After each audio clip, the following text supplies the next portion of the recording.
بسم اللہ الرحمن الرحیم۔ یوٹیوب چینل پر کھاریاں گزٹ کے چیف ایڈیٹر گل بخشالوی قومی منظر میں حاضر خدمت ہوں۔ ناظرین، آج کی خبر کی سرخی ہے، یہ وہ سوال ہیں جن پر آنکھیں بند نہیں کی جا سکتی۔ اپوزیشن اور حکمران جماعت کی نورہ کشتی جاری ہے۔ ایک طرف تخت اسلام آباد بچانے اور دوسری طرف تخت اسلام آباد پر قبضے کی جنگ میں پاکستان کا وقار مجروح ہو رہا ہے اور عوام کے ارمانوں کا خون ہو رہا ہے۔ عوام مہنگائی کے دلدل میں دنسے جا رہے ہیں۔ منافقت کی اس سیاست میں ایک عمران خان کے علاوہ سب پرانے گاہک کھلاڑی ہیں۔ اتنا سفید جھوٹ بولتے ہیں کہ شیطان بھی پاکستان چھوڑ کر چلا گیا ہے، اس لیے کہ جو وہ کرنا چاہتا ہے وہ پاکستان کے سیاستدان کر رہے ہیں۔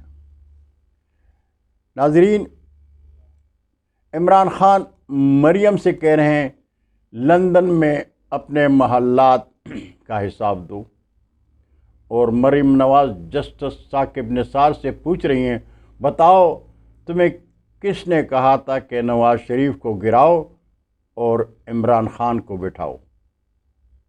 سیاستدانوں کے اس ڈرامائی کردار میں عدالتوں کے جج جو پہلے تماشبین ہوا کرتے تھے، اب لنگوٹ باندھ کر سیاسی اکھاڑے میں اپنا آپ دکھا رہے ہیں۔ اسلامی جمہوریہ پاکستان کے عوام پریشان ہے، سوچ سوچ کر ابھی تک یہ فیصلہ نہیں کر سکے کہ سچا کون ہے اور جھوٹا کون ہے۔ 3.5 سال تک جلسوں، دھرنوں اور سڑکوں پر خوار ہونے والی اپوزیشن سر جوڑے بیٹھی ہے۔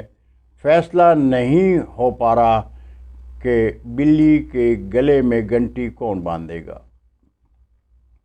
مولانا مایوس ہو کر کہنے لگے ہیں اگر کوئی فیصلہ نہیں کر پا رہے ہو تو میں گھر چلا جاتا ہوں۔ میاں شہباز شریف کہتے ہیں کہ اگر عمران خان کی حکومت گر بھی جائے تو قوم کو بدحال معیشت کے دلدل سے نکالنے میں وقت لگے گا۔ اگر کل بھی یہی رونا ہے تو آج جو تمہارے کل کا رونا رو رہے ہیں ان کے خلاف احتجاجی تحریک اور لانگ مارچ میں قوم کو کیوں خوار کر رہے ہو؟ سیاسی پنڈتوں کی چالوں کو تو پاکستان کے عوام جانتے ہی ہیں، لیکن انصاف کا ترازو بھی ڈماڈول ہے۔ سابق چیف جسٹس ثاقب نثار کے مبینہ ویڈیو نے تو عجیب سی ہلچل مچا دی ہے۔ عدلیہ کے کردار پر سوال اٹھنے لگے ہیں۔ اپوزیشن کیا حکومت بھی مطالبہ کر رہی ہے کہ سپریم کورٹ اس معاملے پر انکوائری کرے، سچ کو سچ اور جھوٹ کو جھوٹ ثابت کرے؟ لیکن اگر سپریم کورٹ خاموش ہے تو مریم نواز جسٹس ثاقب نثار کے خلاف سپریم کورٹ کیوں نہیں جاتی؟ عاصمہ جہانگیر کانفرنس میں سپریم کورٹ کے چیف جسٹس گلزار احمد نے فرمایا تھا کہ ہمیں کوئی آنکھ نہیں دکھا سکتا۔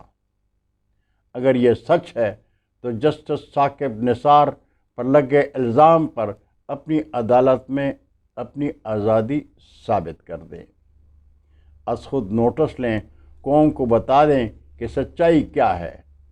ووٹ کو احترام دینے والوں میں کون رکاوٹ ہے؟ آئے روز کے اس تماشے سے قوم کو نجات دیں، قوم پر احسان کریں، عام انتخابات کے نام پر ڈرامہ بازیاں بند کروائیں، لیکن اگر اداروں کی خواہشات کے احترام میں طاقت کے سرچشمہ کا مذاق اڑانا ہی ہے تو عدلیہ کے چہرے سے انصاف کا نقاب اتار دیں۔ یہ وہ سوال ہیں جس پر آنکھیں بند نہیں کی جا سکتی۔ اللہ حافظ، السلام علیکم۔